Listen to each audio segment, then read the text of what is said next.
Everyone, so we'll start getting set up for the panel now. I think the premise of this panel is really learning how to, and thinking a little bit more critically about industry and the role that we with industry and how we can maybe disrupt and kind of step in when things are not feeling right. And so that's the kind of premise of the panel. So I'd like to invite the panelists up and essentially ask the question about how do we take control of the AI narrative from the tech companies and the tech bros that are running around Silicon Valley a little crazy, but we'll invite everyone up. So on the panel today will be Dhanashree, Khushbu, and Rodrigo.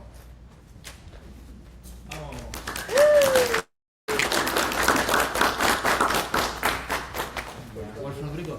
And Leslie too, sorry. Yeah, you can just pull your chair. Okay, yeah.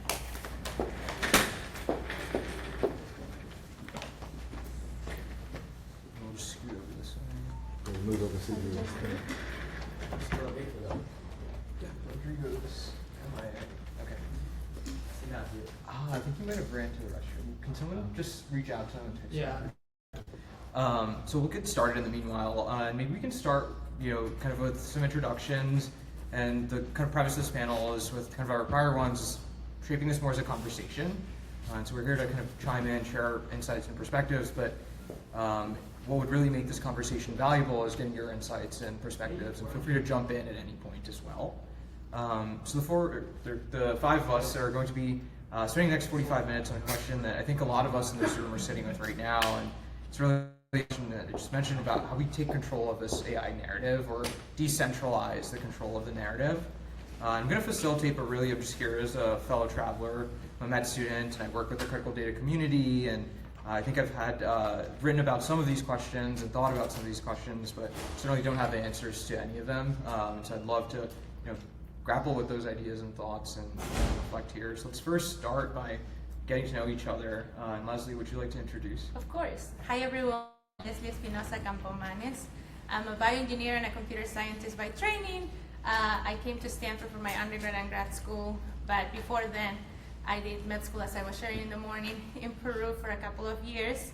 I've been working in medical research in actually cancer biology, which we were also talking about, predicting models, neuroscience, biomechanics, through my school, but also through independent work.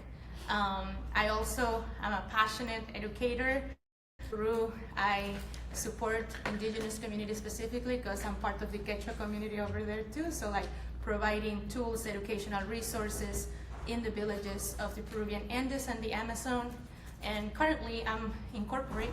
I work in a med technology education company that digitalizes human cadavers for simulations for students, health professionals training. It's called Anatomatch. It's around here in Santa Clara. So I'm very excited to get to express the gaps, the opportunities, and also the learning lessons the past years. Hi everyone, I'm Khushbu. I'm an undergrad student at UC Berkeley, finishing up my senior year in data science, finals like 1 week away.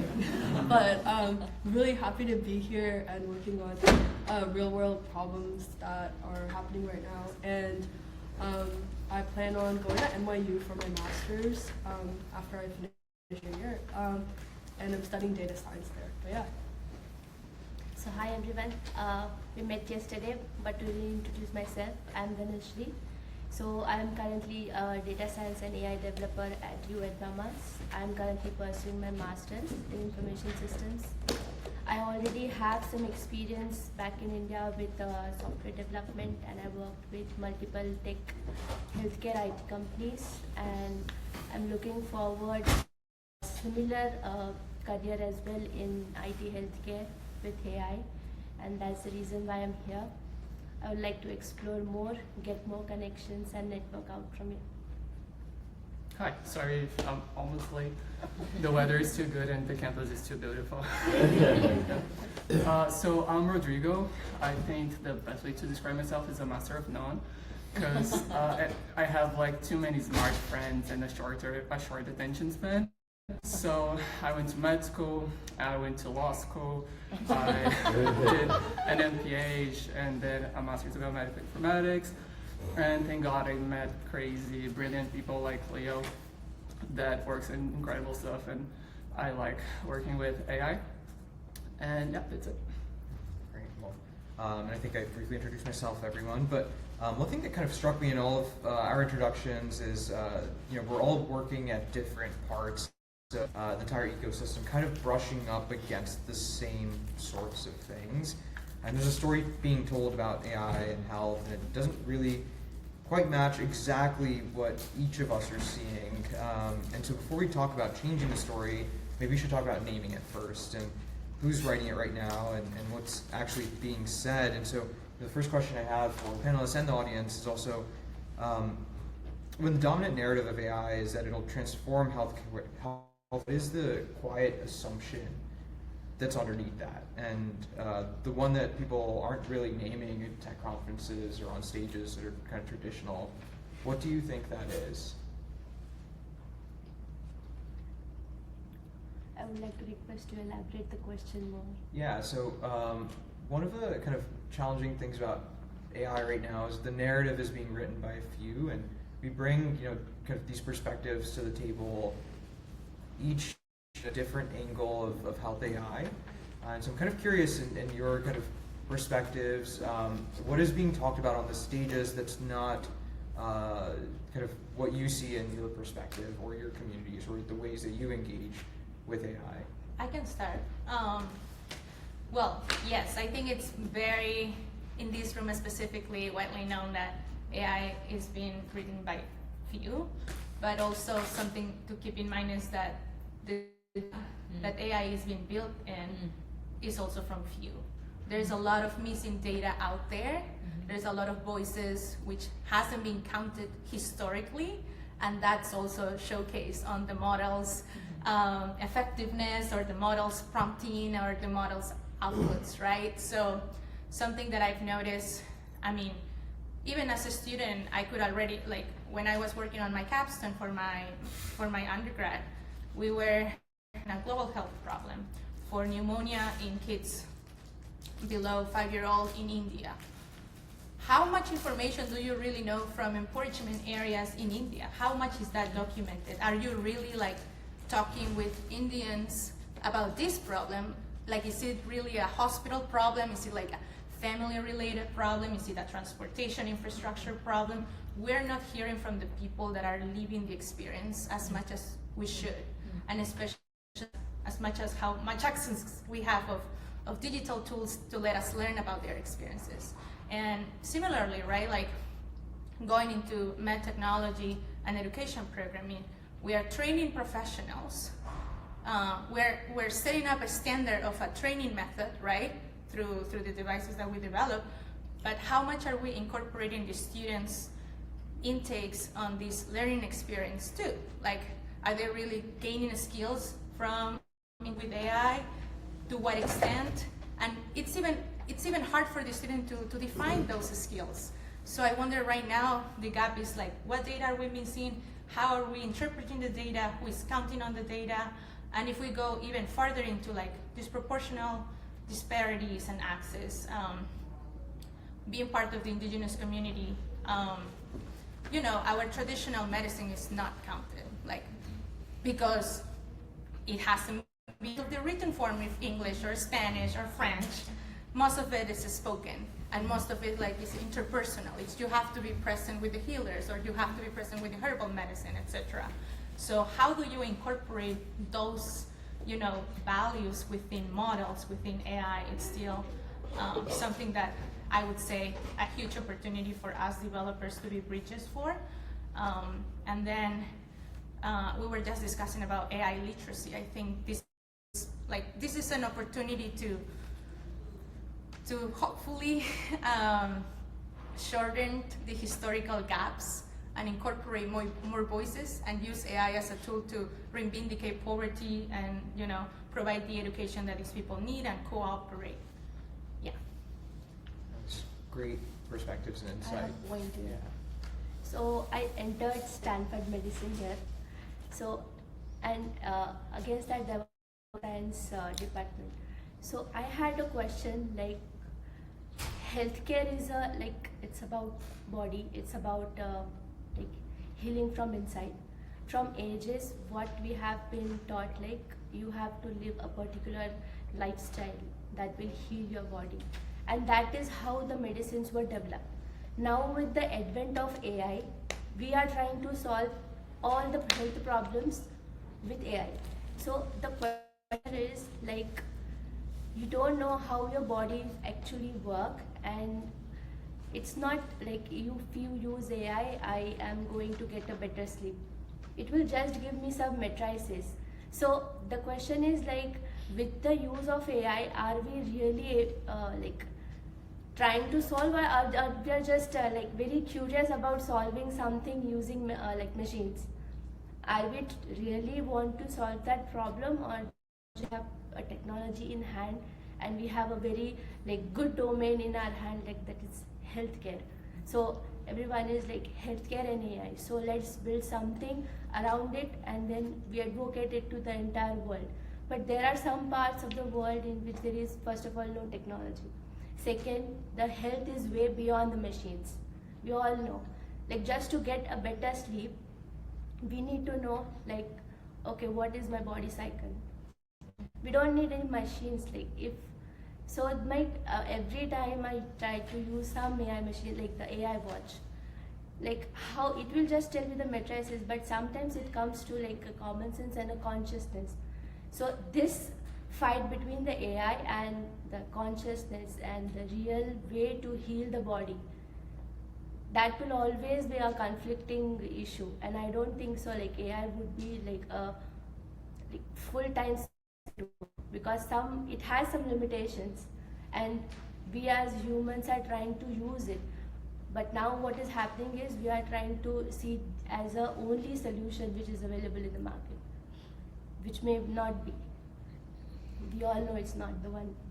So like, yeah, AI is not the only thing, just it's a wave, and that we are trying to live and we are trying to solve each and every problems around us. But I think it comes to a semicolon and then 3 dots, which we still need to think about. And who knows the answer, maybe not the AI. Yeah, and maybe it'll be an M dash.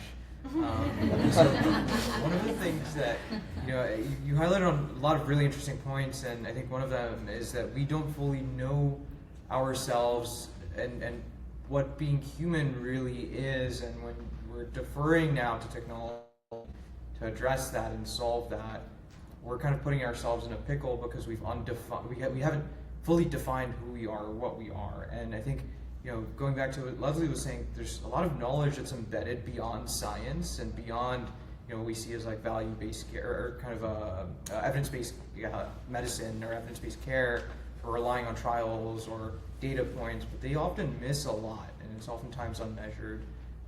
And I think that kind of poses a really, I'd like to turn over to Kushbu to kind of hear more about your experience about understanding the streams of data and where we're getting our data from, but also how you recognize what data is missing or what we don't know yet as we're, do they teach you that in kind of your data science courses?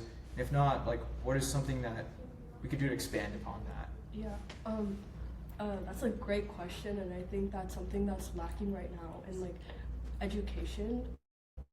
To like bring upon this one specific example, so I've been taking CS classes at Berkeley for a while now. It's been 4 years, and I started my undergrad as AI was booming. And it's crazy because I'm in my CS class right now, and these projects, people put the prompts in ChatGPT, they put it in Cursor, they put it in Claude, and they get it to like generate these codes that basically turn into projects, right? And it's so funny because at the bottom of every project is like, do not use AI.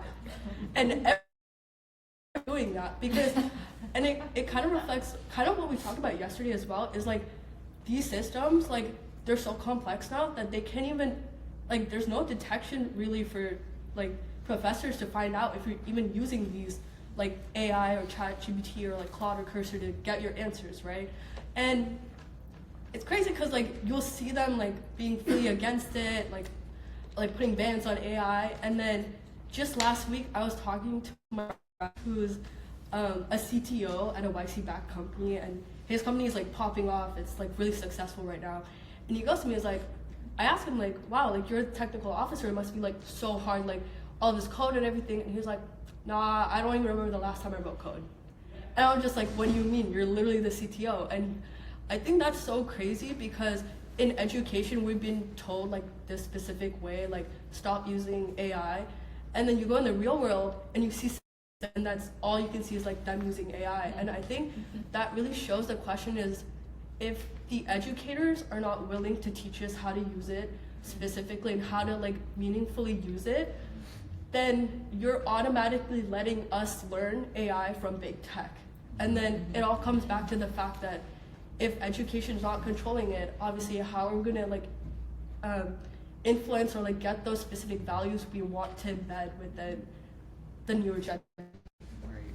It's really interesting to hear about how the narrative of AI now extends into the classrooms in these like academic settings that we're expecting to hear and teach our kind of future generation skills that allow them to be independent thinkers or embody the values of their backgrounds and where they come from. But it seems like now, you know, with the lack of, you know, programming intention and designing those courses in those ways, it's been a structural flaw of education for a while now. It's now translating into the narratives being in the industry, translating into your perspectives as a student and what you see as kind of how we proceed and how we should proceed through, you know, our day-to-day lives. And Rodrigo, I'm kind of curious to hear about your perspectives on the concept of AI narratives and how they kind of seep into your day-to-day life.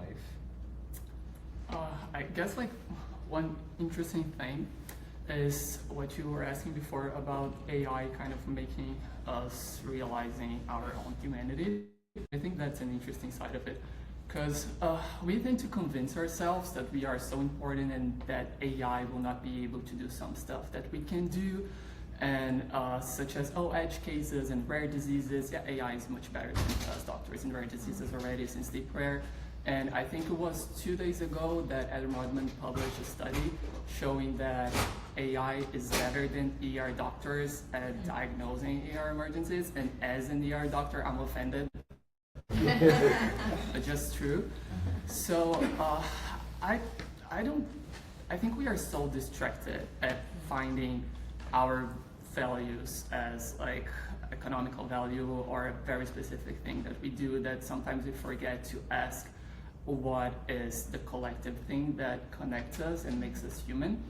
And one thing that I like to say, to give an example of that, is actually this experiment that was conceptualized by this guy called Frank Jackson, and he's an Australian philosopher, and he did that to kind of discuss epistemology and things like that. But I like to adapt this example. It's called Mary's Room.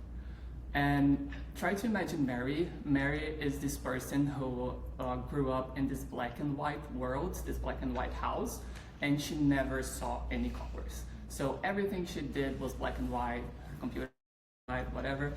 But she got very interested in colors. So she learned everything there was to know about it, like wavelengths, what things are which colors. So she knew everything, basically like encyclopedia of colors. But then what happened is that one day the door opens and Mary gets to see the outside world. And when she does, she sees color for the first time. And do you guys think that Mary learned something new when she saw the colors?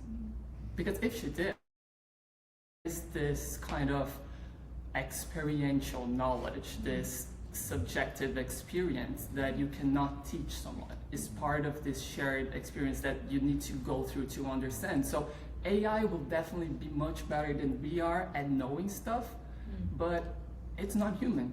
We are human, so only we can see the colors. AI can explain everything about the colors and can be extremely helpful. I'm very hyped about AI. But it's probably the traits that matters the most here for us to develop and understand each other. Absolutely. I think the humanity aspect and being human is extremely critical and crucial to environments like healthcare, where we're working with humans and humans beside other humans through a moment of suffering. And so one of the kind of things that you're mentioning is like experiences and actually lived experiences and knowledge, and how you can't necessarily convey that in writing or in science. And Leslie, I'd love to kind of hear a little bit more about your perspectives on storytelling and how, in communities, indigenous communities, the act of storytelling is a way to share narratives with lived experience, and how that kind of environment looks like, and maybe there's some things that we can learn and the tech bros can learn in Silicon Valley on how to tell stories. Yeah. Well, just to give you some more context about this program, that I know the verbalizing way of exploring now. It's like needs finding, needs reaching, right? We started this initiative because, well, my parents are migrants from the Quechua native lands into the city. I'm the first city capital girl from Peru, and I was always listening to my parents' stories about how able to build their own hydraulic system because they rely on the rain for potable water, or they rely on even hydraulic system to get energy, electricity, and things like that. And even though my parents didn't really go into like college or grad school or learn engineering by a career, they knew a lot about this from past ancestors and ancestral knowledge in Peru. I don't know if you're familiar with the empire, but like archaeology, astronomy, mechanical engineering. My dad built a car from scratch, and I was impressed by it, right? Like, he doesn't have a degree, but he can do these builds, and I'm like, wow, I'm here learning this in high school, and I still don't know how to build whatever. Anyways, but the intention of this program was, but I knew Spanish. My parents didn't speak Spanish, that's not their native language. And I knew course loads, I knew how to navigate scholarships, and my sister and me to learn and be with the values of our community. So we'd always go to our villages 3 times a year, and we will teach kids K-12 Spanish courses, or we will teach them, STEM, and just like interact. But what was curious? While we were doing experiments, chemical experiments in a lab using microscopes, they were doing it like while cooking. Dye synthesis or chemical reactions from herbal that are painkillers, or like we have this root plant called maca that is pretty good for high pressure. And then there is way many other herbs that then develop into medicine and vaccines, but these kids don't know how they were translating into the Western world. So we were kind of that first interaction of these herbs can become a drug. Actually, drugs are pretty much herbs, plant-based, right? So, kind of bridging this West quota modern science to traditional medicine or STEM, because these kids are already engineers and biologists, in my opinion. But the truth is, extreme poverty exists there. So, and these kids don't know career avenues.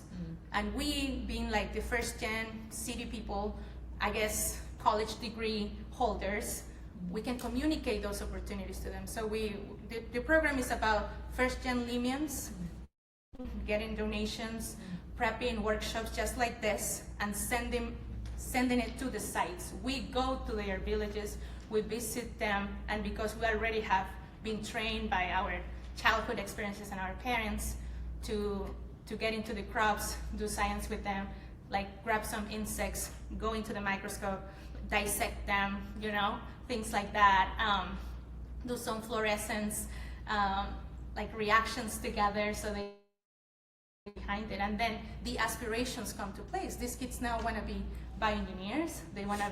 Then you have to start the narrative by immersing first, right? Like I'm not a believer of you go to the place and you say, have a laptop, get the internet, and work with it. They don't know what the internet is. They don't even technology hasn't reached these remote places, and then you're throwing them just this, not really like getting the process of getting them into tech. You have to meet them at where they are and not invade this space. So we found biology and ecology to be this spot, and now we're moving a little more into software, right? Like getting some Wi-Fi like routers for tablets to work on, and they are like playing, because everybody there has phones now, but it's like they use the phones just for social media, communication tools, but not really ambition making models or doing these things, right? So it's kind of introducing these concepts while also knowing how they can serve their needs. So for example, they already know by the climate when it's harvest season, when it's not. But there is no like a systemized ways to know how much crops or where do we sell it, how do we sell it, right? Like that autonomy is something we're bringing into the table. So at least these communities can make some profit. They can like, you know, scale up. Otherwise, they just like depend on agriculture. And agriculture, I'm talking about like $5 of 100 kilos potatoes. And it's like a week of work, like 10 hours of work, underpaid. So if we start collaborating and like meeting their needs, kind of breaching them with these gaps, telling them how this is important, their aspirations also increase. And I think we just need, it's a social responsibility to bring these tools to those spaces that we in this space should consider. Not just, and I was reading recently, there is an indigenous AI network that there's a huge discussion about how much computer scientists are taking in the data of native people, you know, because, I mean, AI scientists say, like, repositories should be public and all of that, but at the same time, it's like, you know, there's a huge social responsibility that these communities are still in debt. And to provide some sovereignty, there should be conversations about, okay, we're providing these other avenues for success, or educational tools, reparations, infrastructure, like railroads over there is very, people that have visited the developing world probably notice. Sometimes it's not even just about, you know, like how much knowledge there is there, but like impoverishment is a huge problem. So like solving that part too would support bigger scale of cooperation and kind of like, I guess, dual, I don't know, gains, right? You get diverse data, real data, but you are also providing what they deserve as their right. Yeah, that's what I would say. I don't know if you have follow-ups. Absolutely, yeah, no, I think that was really well said, and kind of taking some things from your conversation and your kind of knowledge and perspective that you shared. I see this aspect of storytelling and narrative building as, you know, not a one-way, you know, kind of situation. As we write stories and continue to build the narrative, there also needs to be experiences to be had in building that narrative. And when we, you know, we're kind of not enabling or allowing or engaging certain communities to engage in those experiences, stories that are told are being written by oftentimes the ones that aren't. Yeah. And in the indigenous kind of communities, there's, you know, the concept of elders, and these are typically knowledge keepers that are recognized for their wisdom, their character, and the service to their communities, and they kind of represent the heartbeats of these communities. And I am curious to hear, maybe Rodrigo, we can share a little bit more. If you were to describe the tech world, what the current heartbeat of the tech world is an industry, and what are maybe some things that we could learn from indigenous philosophy and the kind of role of an elder when we're leading or when we're writing these narratives in the industry. Okay, like hard question for me. Yeah. He's like, I thought it was going in order. Yeah, let me solve this big problem. I mean, the heartbeat of the industry, I don't think we can even measure that, because what is the industry, right? Like, we are all part of it, and we have like this different concerns and preoccupations, and we want to do the right thing. So I don't know, I find it very hard to just be like, oh, the industry is doing that. We're all part of the industry, and we want to make it better. And about like the indigenous communities, I was born in Brazil, and Brazil has biggest amount of tribes that we define as non-contacted, and we were talking about that today, yeah. And what that means is not that they never had contact with the rest of like Brazilian civilization, it's just that they choose not to be in touch. So they live in their own culture, and we have Funai. Funai is this organization, this government agency that keeps from reaching them and things like that, and their way of life.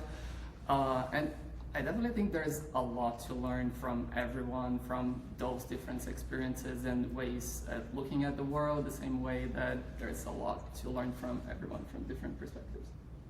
Yeah. Absolutely. And in the kind of context of learning, Khushbu, I'm kind of curious, and as a student, in this era where there's a narrative actively building, how kind of you found yourself being engaged in practices of learning or education that aren't taught to you, and maybe you can share a little bit more about building that kind of knowledge and agency of self and writing the narrative not for others but yourself. Yeah. Honestly, doing research with Leo and meeting him and getting to know about this whole concept of bias in AI and attending workshops like this really opened my mind. I had no idea this was going on behind the scenes. And I'm sure my classmates don't either. As I said, we're just using this to get from one point to the other, but we have no idea what's going on behind the backgrounds. I think it's also crazy that at the end of every class, weeks of class, 14 weeks of class, they have one AI safety. And it's crazy because the whole semester you've been using AI, and to have it at the end of the semester makes no sense, especially when no one's gonna join the last lecture. So I think having that light bulb moment was very for me, it was in Boston in 2023 when I visited Leo and the lab and worked on thing within that whole realm of bias. But I do understand that opportunity is not accessible for everyone, and I think that's why it's really, really important that educators start implementing not just one class or one lecture out of 28 lectures, but implementing that throughout the course is very important. Having that honestly being said at the start of the class, then coming at us and figure out during office hours that, hey, I know you're using AI, but do you even know the bias that you're that's going on behind the scenes? I think that itself, it's crazy because low-key social media plays a big role in it. I know misinformation is a really big thing, but you'll see TikToks of people being oh, I asked AI to generate this picture and it gave me this very stereotypical representation, and this is so perpetuating stereotypes. And how is that being the one place that we're getting our information from, and that being our light bulb moment, I think is definitely a very warning sign for us, being the fact that we're forgetting to talk about topics that are actually important.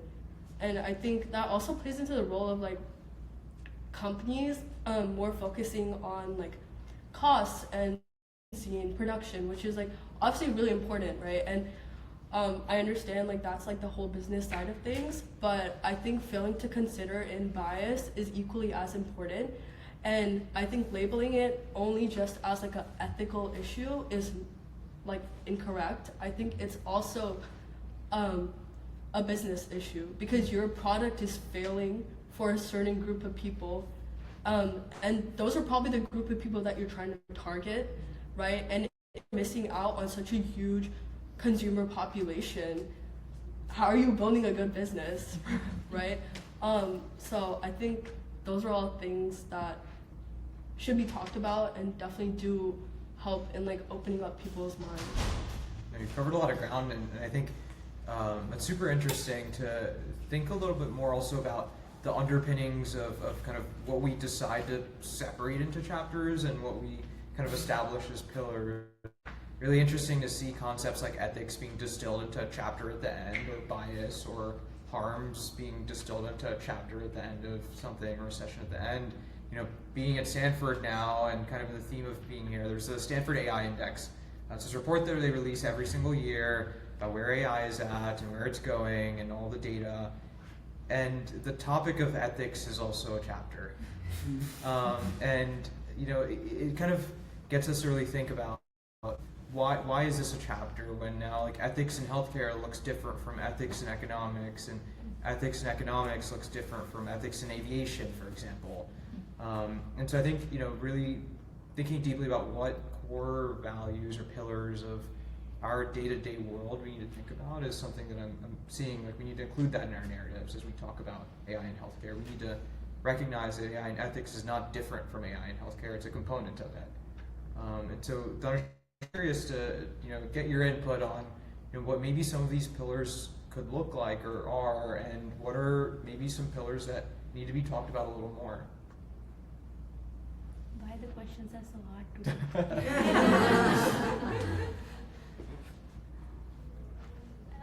I missed the morning session, and everyone was telling like the exercise that they did was like a very different experience. This is a common thing that being a human, living in this ecology, listening to some sounds, experiencing the silence, getting to connect to ourselves, it's a very common thing. Then the question is why we have to explicitly do an exercise just to feel it again. We are humans, we have the resources, we can feel it anytime, right?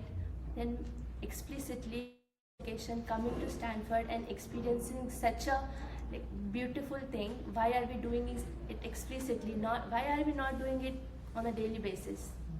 We are not doing it because there is some group and bunch of people who are very intellectual, they say, and they are forcing some calculations, they are releasing some papers, as Leo told, like papers after papers, 12 papers every day, and then excited about them, like, oh, something explicitly is happening and we should also be the one in that race. And then we leave everything that has already been gifted free of cost to us. We go on that path, we start experiencing, we see that people are running faster than us in that race, and then we have that becomes our mainstream, and then explicitly we have to call the people, do some exercise to call back, okay, let's see how it feels actually when we are not doing A plus B plus, but just feeling what actually is happening around us. So we are leaving the actual original pillars that are the strength of humanity. We are leaving those ethics. We just to make some monetization and money. We are going into technicalities which does not help everyone, only a certain group of, and then again we regain to our energy sources back and go again through those questions of series. So the question here is, like, we are going in the negation and then we are talking about the positivity. So the result becomes zero. So that does not hold any value. If we want positivity, then we should first analyze, like, okay, we are going in the direction of AI, it's for us. We are supposed to leverage. Now it is in a position to leverage and mechanize us. So are we limiting it, or it is limiting us? So like it again becomes a question, like then we come together, then we think about it, just talk about it and go ahead. When we leave Stanford, the question is like, how many of us will actually be able to implement this thing in our real life? The ecosystem that we are building around us will not allow us to do that. So the pillars are existing, we are leaving that. We already have some pillars artificially built around us, and we are viewed up so badly in that we'll not be able to live that. Yeah, I love that. So it's a like loop. Yeah, and I You love. have to leave it. Yeah, and I love the concept of understanding that the pillars have already been existing, and I think we're trying to find new ways to think through this and new ways to understand this and interpret this. If we just step back and kind of go back to our foundations, I think that's a guiding effort and guiding star and North Star that's always going to be there. We're always going to be human, no matter how dehumanizing the world can be at times. And kind of going back to this concept of writing a narrative, it seems like there's some kind of key things that have been brought up, and it's one, like understanding the whole experience, learning about the whole experience, not just components of it, and then experiencing for all, experiencing all of the positives, the negatives, and everyone having some kind of way to experience, and then sharing. Everything started like we want to experience more. We are not able to experience. We want to experience more, so we'll build this, and so we'll be able to experience more. Now, situation that AI is binding us in that room, and we have to come out. Okay, we want to experience. So you built AI to experience. Now, why do you need to experience something? What extra do you want to experience? You were on a path to experience something more. So someone who guided you to use AI to experience more, was he right or not? Is it again the question. So like, what are we trying to experience? And I think it's a great point, and what experiences do we place value on is something that I think a lot about. And now we're kind of at this part where, as we write the stories and tell the narratives, banking on the experiences of a few isn't really helping us, isn't really allowing us to share the perspectives of all. That's why we're in this situation. I'd love to open it to the audience as well and invite thoughts and feedback and comments and pushbacks onto some of the stuff we're talking about. Before we move into that, though, I do want to add into the narrative aspect, right? Like, the narrative has also shaped the outcome, what we see as a successful healthcare outcome, which usually, historically has been the EHR records, which is kind of like a shopping tool that gives you, the ICD codes of things and how much they cost. So it's very cost-effective oriented.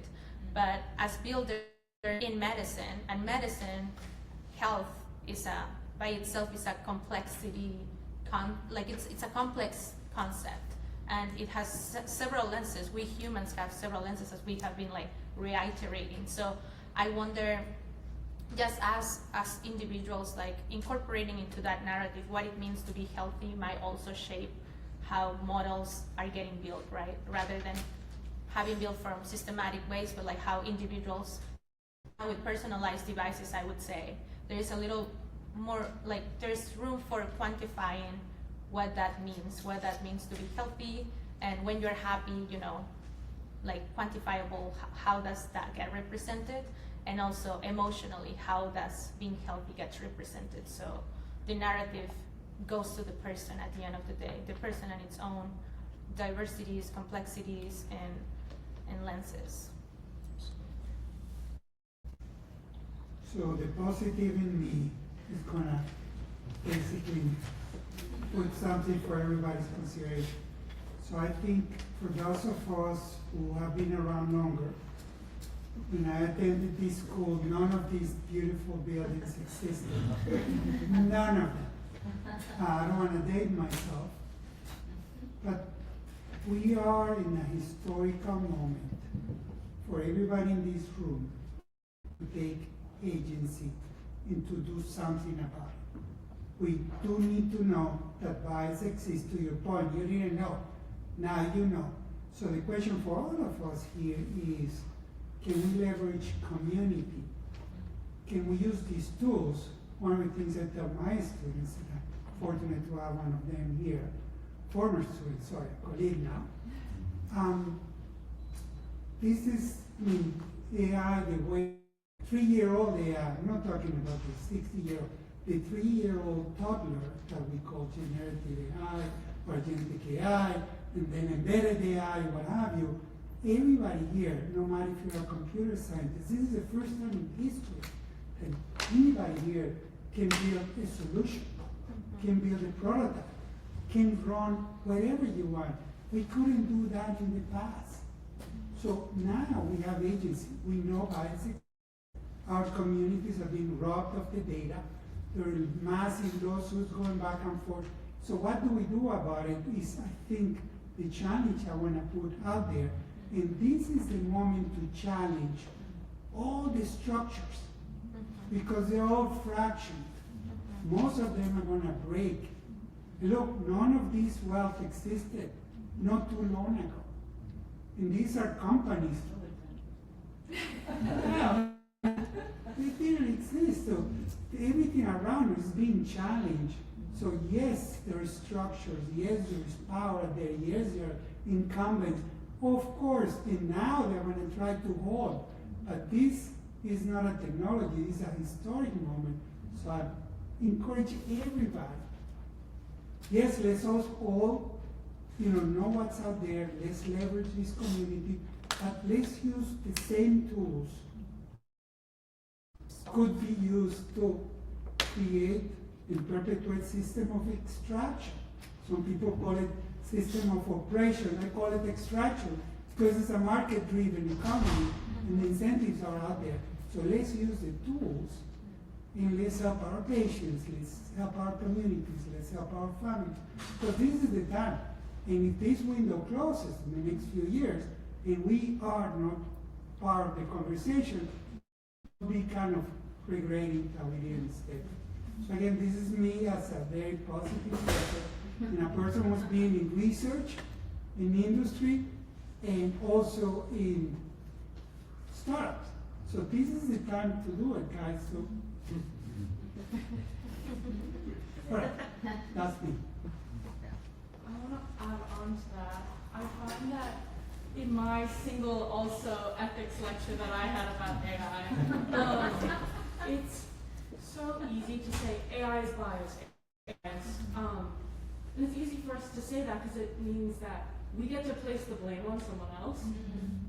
When really AI is trained on, not us as individuals, but everyone, all of history, all of this data we've collected, whose data we choose to collect, who we choose to represent more or less, how we care to picture them. So it's not AI's fault that it's biased, it's our fault that it's biased. And I think that biased AI is lazy AI. So it's AI where you just throw the wealth of data that you have into machine and think this is going to improve, the output that we get is going to miraculously be unbiased. We can't expect that of a machine that ingests the same amount of biases that we may have or the wealth of history may have. Instead, I feel that AI is finally one of these first times that we get to change bias and get to normalize work. Because it's math at the end of the day. It's data that we can clean, that we can spend hours trying to normalize. Oh, if we have a wealth of this population and not that population, how do we have the same number of data points for each? Because even though we know we see an overrepresented population, the AI doesn't until we give it that information. So if we give them normalized population data, less biased data, however we choose to represent that, the output will be this more ideal, unbiased, because it doesn't have as much of what we are perpetuating. So it is the garbage in, garbage out. This is probably a phrase we've all heard before. So we can't, it's not the AI's fault, it's our fault. So we need to, it's our jobs to take the extra step in choosing how we want our history to be represented, how we want our knowledge to be represented, so that we can use this tool to help populations more equitably. That's so beautifully said, and I would also add that that's intentional building, intentional and mindful, and I don't know, like very respecting engineering that, again, inviting all of us to build, like we need to be mindful as we keep going with AI, and like even how do we ask questions and things like that. Yeah, great, thank you. This is a question for the panel. Do you believe that interpretable, explainable artificial intelligence would be the way forward? Explainability as in like saliency maps and how it, what it really looks at post hoc, and interpretability of like how the machine is going through the process of thinking of the right answer. I think the field doesn't know. I've heard people that think that explainable AI is the way. I've heard the opposite. I think like Marzi Gassemi from MIT and Leo, they make an argument that like shape values and color mapping and height mapping, yeah, they probably are showing things that the AI is understanding, but it's not really what we as humans are understanding or as clinicians. So for instance, you look at a chest X-ray and the AI is like heat mapping the parts that it's using to make its decision, right? Sometimes it's not correlated at all to how humans look at the same X-ray. So I don't know that's the actual answer. And that's why I think we need so many people working on the problem. And yeah, because when you're on a panel, usually people expect you to answer like, AI, please hallucinate to me because you have no answer. I don't know. And yeah, that's why I think we need brilliant people to work on this problem. Just want to also add on that, you know, the question becomes like interpreting what and explaining what, right? And explaining it to who and interpreting it for who. And I think understanding the systems around AI is just as much as trying to understand how AI is getting there and making its decision. Just want to, you know, kind of emphasize that I think the interpretability and explainability just like is a continuum of like the data being produced all the way to the outcome. It's challenging to parse out the role of AI and separate that from that entire mix. But it's a really challenging question because then it gets us thinking about how do we, what are the different components involved in that process so we can actually impact and a change and deliver some kind of change. Also, to add on that, it also depends on what kind of model you are trying to get explanations from, right? Like right now we're talking about imaging model or like, you know, reinforcement learning in imaging modalities, but what if you are doing NLP or what if you are doing like, you know, other kind of data sourcing interpretability, which gets lost also with not just how the model is trying to classify the, also on how you're inputting the data in the first place. So yeah, there's still an ongoing like questioning of interpretability. But still I'm curious about like, if I have an AI, it can explain me like in very depth about the thing. But how about the explanation of the experiences that it will not have? For example, I'm getting rashes or randomly, I don't know when. So, and it does not, the AI does not know my habitat, it does not know my lifestyle. So how will it be able to know like in the entire day what did this person do so he got the rashes? Maybe the scenario is like the sheet that I am sleeping on is of polyester and my skin type is not adaptable enough, so it sweats directly and it adjusts itself, but against it gets the rashes. So if I am checking like why I'm getting the rashes every day, how will be able to explain me like, because it's very personal, plus it's very depending on the situation and my daily routine. So this type of experiences and explanation to it to an individual at a personal level, and it explaining it to me in a very perfect way, it's very complex scenario. So even if we train the AI on lot of data, like whatever we are sharing it right now, or it hasn't learned, even if we give everything, still it will lack some scenarios or situations in which it will not be able to be helpful to me. So yeah, of such type of scenarios, I am very curious like how it can get to that point that it can help any individual to like explain itself like why this thing is happening to me, because it doesn't know like my personal things. Even if yesterday we were talking about the scribing thing, so even if we are scribing the entire things, it will just be able to scribe what it hears, what we speak, or else what it can like assume. But how about the experience that we are experiencing and we are not vocal about that? How will it explain it to us? So it's like a very complex scenario and a situation to deal and cope up with AI. So just taking it back to the original theme for this panel discussion, what I'm hearing is that we're probably not there yet in being able to wrestle the power away from the tech pros, and because we need a critical mass.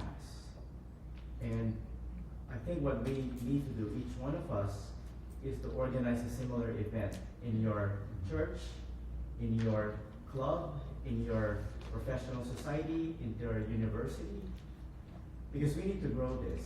This is how critical mass. And we have the scripts, so that's what we're doing around the world, but we're very limited. And this is why what we want to do is to grow this community so that they could grow their own communities. So again, we'll be happy to help organize these events because they're not too expensive. This is really, all our events are what we call bootstrap funded. We try to train the mentors locally. Give us a month or two. We have all the scripts. You just have to go through this. And it's not that hard. As I said, we've done this in Addis Ababa. We've done this in Benghazi in Morocco. And it doesn't take a lot. But we need to convince people to, as I said, set aside what they do on a day-to-day basis and invest in this. Because somehow you need to be able to say to them that this is what's going to prepare them for the future, not studying for your exams. But that's a hard sell. It's always a hard sell. People get it, they sign up for projects and then they disappear during the exam period. Again, I can't blame them. Somehow I put some of the blame to the teachers because they're not telling them that there's so much out there to learn that I can't teach you. Sorry. So somehow maybe they reduce the homework. Again, those homework can be answered by AI, unfortunately. But again, this is requiring a mindset revolution. We need to change the way people think. Leave behind your habits. They're very hard to unlearn. It's my usual text is, I did this model, can I present it to you? Like, no, you don't understand the provenance of the data. You're gonna be wasting my time. You wasted a lot of your time already. And I don't want you to learn the wrong habits. That's not the way to do it. You don't come up with a problem in healthcare. You're in high school. But, oh, I looked it up. I studied this for 2 months. Like, no, that's not the way to do this. But again, all the wrong incentive structure here. I don't blame them. We created these monsters, really. It's our fault. But we need more numbers. And speaking out isn't easy either. I think there's a lot of resistance when you make a critical claim and you're coming from a group that might not be what people look to as what are so-called experts in AI, right? If a group of high schoolers got together and expressed their concern about AI to a Silicon Valley, like OpenAI, they would probably laugh them off and be like, it's ridiculous, like we're not going to listen to you. And I think the challenge there is continuing and persisting and making sure that your voice is at the table, whether people like it or not. And I think that's a challenging thing to do. And eventually, people will listen, people hear your perspectives, and maybe it may not be the people at OpenAI, maybe Anthropic decides to listen, but it does end up happening. I think that's the kind of challenging part, is like, how do you stay continuing to express your perspectives and bring your table when they're not always being heard. And that's something that I think probably continue grappling with. But that being said, I'd like to give a round of applause to all our panelists.